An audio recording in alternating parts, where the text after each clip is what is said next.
Bayı sarf degeni altın менен күмүштү бири-бириге алмаштырып сатканда шариятыбызда бул соодаға өзгөчө дагы бир эки шарт кошкон. Башка шарт байлардан өзгөчөлүгү мында такабузул абазайн шарт, эвазайн. Такабузул абазайн дегени ошол соода болгон учурда алтын менен күмүштү сөзсүз түрдө мажлисте ошол жерде алып кетиш шарт, колунда мүлкүн өткөзүп алыш шарт. Эгерде бирөөсү насыя кылып койсо, ал соода болбой калат. Биринчи маселе. Экинчиси, эгер жинси бир болгон болсо, анда эки тараптан тең бирдей болуш шарт. Бир жагынан көбүрөөк, бир жагынан азыраак болуп калса, бул болбойт. Мына ушул негизги эки шарт бул бай сартта керек болгон нерсе. Бай сарт деген не дегени? Демек, алтын менен күмүштү же күмүш менен күмүштү алтын менен алмаштыргандагы болгон соодан айтылат.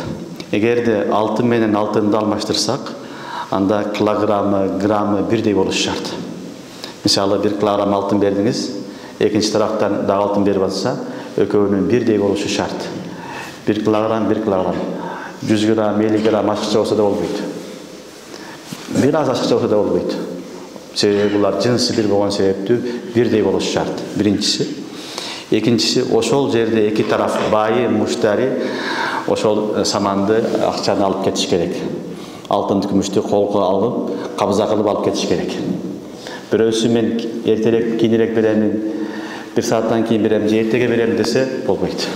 Такабузул айвазайн фил акд шарт. Ошол болгон жерде кабза кылыш шарт. Ошон үчүн алтынды алмаштырып аткан учурда колмо-кол болуш шарт. Ядан биет.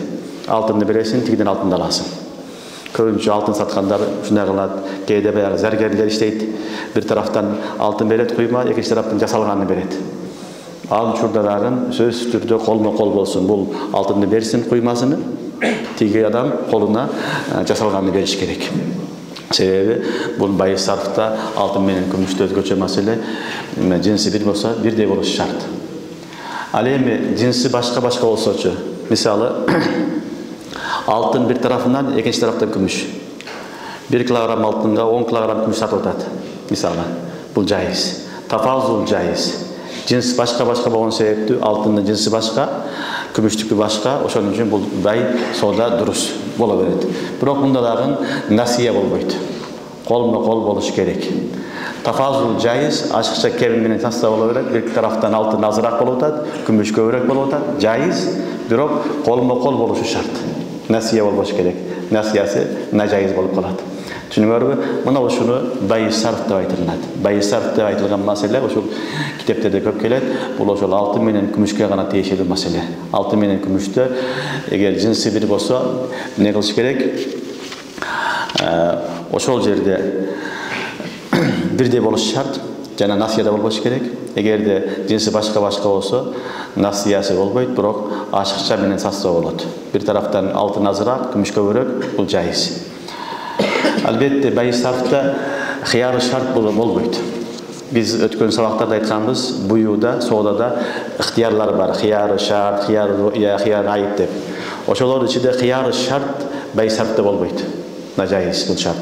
Себеби хыяры шартта сатуучу адам, алуучу адам ыктыяры болот. Мен ойлонуп көрөмүн, анан сатамын дейт.